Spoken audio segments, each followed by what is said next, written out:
Hey everybody, it is Monday, July 27th, 2020. JJ here, Bolt to the Bust. Coming at you from the west coast of the world's largest debtor nation, the United States of America. As the country continues to basically descend into chaos, and there's a lot of things happening right now, a lot of balls in the air, and a lot of news out there that's actually masking the underlying situation, and that is a massive economic dependence on easy money and debt.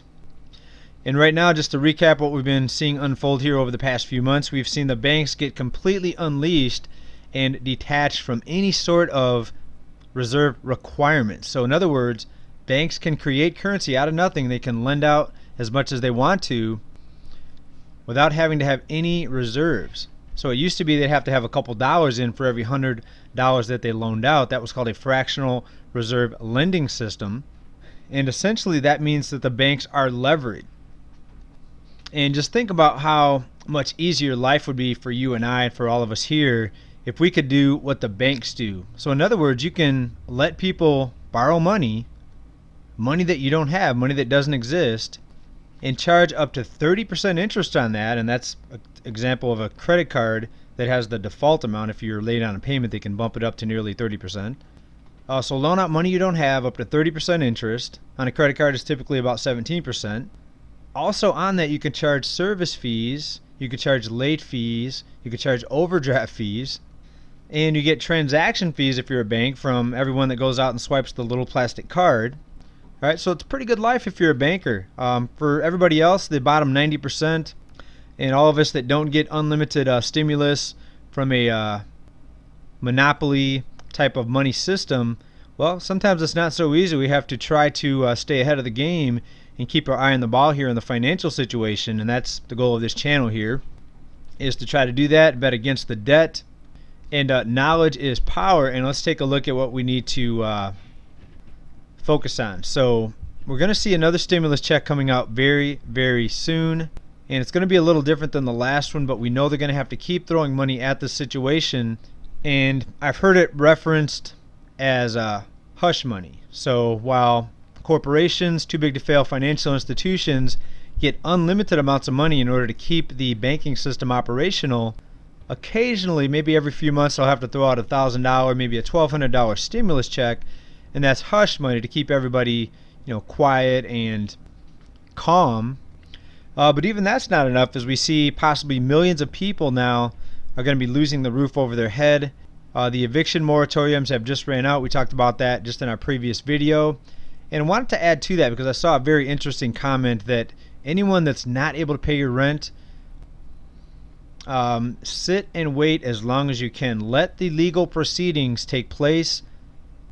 Eventually there's going to be a court date, and then ultimately they'll have to forcibly remove you. Maybe you'll have a sheriff knocking at your door, but let the legal process play out. Don't just jump on the street. Don't go into a homeless shelter or in a camper, in my opinion, sooner than you have to. All right, also negotiate with your landlord. If the landlord's smart, he'll try to work with you instead of having an empty vacant home that he may or may not be able to rent for the price that he or she wants. Maybe they will negotiate with you. So I pray and I feel bad, for anybody that is in this situation. All right, but this was only a matter of time. We've all been buried under a debt-based economic system, so don't feel bad, don't feel depressed. If the system has gotten the best of you, all we can do from here, we can learn from our mistakes. We could try to pay better attention going forward. I welcome to all the new subscribers on this channel, as we've been getting more views lately with everything that's been unfolding. So welcome to the channel. Let's get into some important news here today. Economic advisor to the White House says the new $1,200 stimulus checks are going to be coming soon. Who knows what soon means, but let's take a look at some information here. The $600 a week benefits, the extra unemployment benefits, are going to be reduced. So it's going to be interesting to see how that's going to unfold. What's been happening up until now is many people on unemployment actually had more spending power during this time with the extra $600 a week than they had when they were employed. So how is the economy going to react now with this additional spending power now taken away and now reduced unemployment benefits? Also, we're seeing many failed policies out of the current regime, out of the White House, including the fact that unlimited trillions can be created into existence and handed out to mega corporations, multinational corporations, too big to fail financial institutions, but yet half of small businesses, as surveyed by Yelp, are going to be permanently closed and bankrupt, not able to survive this economic downturn with this infection recession, as some are calling it. Now, what I'd like to point out here frequently, because it's very important, this is more than just an infection recession. This recession was due, it was overdue. Keep in mind, starting back in September of last year, we saw massive, we're talking between 80 and 100 billion, typically liquidity injections being pumped into the banks to allow them to continue to lend. Now, that's when banks had a reserve requirement. So for every $100 they lent out, they had to have a couple dollars in reserves. Typically, it was a very low percentage of all the money that they loaned out, 1 or 2%, sometimes 3%. But now it is zero. Banks can continue to lend in unlimited quantities without having to have any reserve requirement. And that, in my opinion, is a last-ditch effort to keep this financial system from imploding before the very important events that are going to happen later this year in November. Now, nothing is set in stone yet, but that $600 a week enhanced unemployment benefit is going to be slashed down to $200 in the new plan. So it's a pretty big cut. We'll see what kind of effect that has on people. We could see a lot more business closures as reduced spending power for most people is going to start going into effect here. But we also have the time in between. How much longer is it going to take for the left versus right to get an agreement on this and get a stimulus package out there? Right. Also, we had a lot of problems and glitches and backups with the unemployment system. We have people that never got their first unemployment check still after months and months of applying and waiting and trying to call people, sometimes waiting in lines for hours just to try to get unemployment filed. Now, one of the things holding this next round of stimulus up is the Dems versus the Repubs hashing out, who's going to get the bulk of the money. Now, the Democrats, they wanted to have hundreds of billions of dollars to cities and states, and we know that the White House is reluctant to do that. And we've talked about this. We're likely going to see a lot of layoffs of public employees and pension cuts from those states that are essentially broke. And now you have just a massive decline in tax revenue. This is going to be very, very bad for people dependent on a city, state, or local government for a paycheck. And from now till November, I do expect some very, very important, probably mind-blowing announcement to be made with everything that's going to have to be done to keep this system from imploding and to prevent millions of people from going homeless, sadly. Also, metals are gaining on this unlimited stimulus period in history that we're in right now. The dollar is weakening. All right, people are waking up to the massive fraud that this is a digital, baseless, unbacked fiat currency created by nothing in unlimited quantities. And all fiat currency has an expiration date. Gold hit an all-time high today. Intraday, it was over $19.40. Silver also shooting over to $24 an ounce. If you've been on this channel, this is no surprise to you.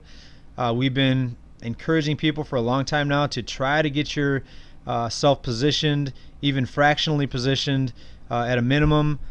I recommend at least 5-10%, or that's what I'm doing. I shouldn't say I recommend because everyone's financial situation is different.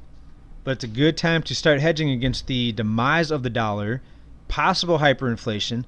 Also, something nobody's talking about, the possible transition into a new financial system that may find gold and silver, or a combination of both, implemented into this money system, because this next crash, this next economic downturn, this next economic wipeout is going to cause a grand awakening, and people are going to finally realize there's going to be an unpleasant surprise. There's going to be a rude awakening on how we've been swindled under this crooked fiat funny money banker system. Right, the fiat financial system was designed to implode here. Out of goldtelegraph.com, there's no escaping history. Fiat currencies eventually fail. We're lucky to have the petrodollar. We're lucky we have the world reserve currency, and that's what's kept America appearing to be a great place to live And it's actually helped. It's a great place to live when you can run up endless amounts of debt and fund all of these assistance programs and allow some people that actually never work a day in their life, to live in homes with amenities and plumbing and fixtures and electricity. Whereas in some other countries, you may be living in a dirt shack or a hut with bugs swarming around everywhere. That's the luxury of having the world reserve currency. It allows millions of people not to have to work and still live a pretty good life. And when you have a system that can loan out money that doesn't exist, well, you're going to have sometimes people making minimum wage driving brand new cars because they can leverage themselves on debt. And that's what we've seen. So it's allowed us to live a pretty good life.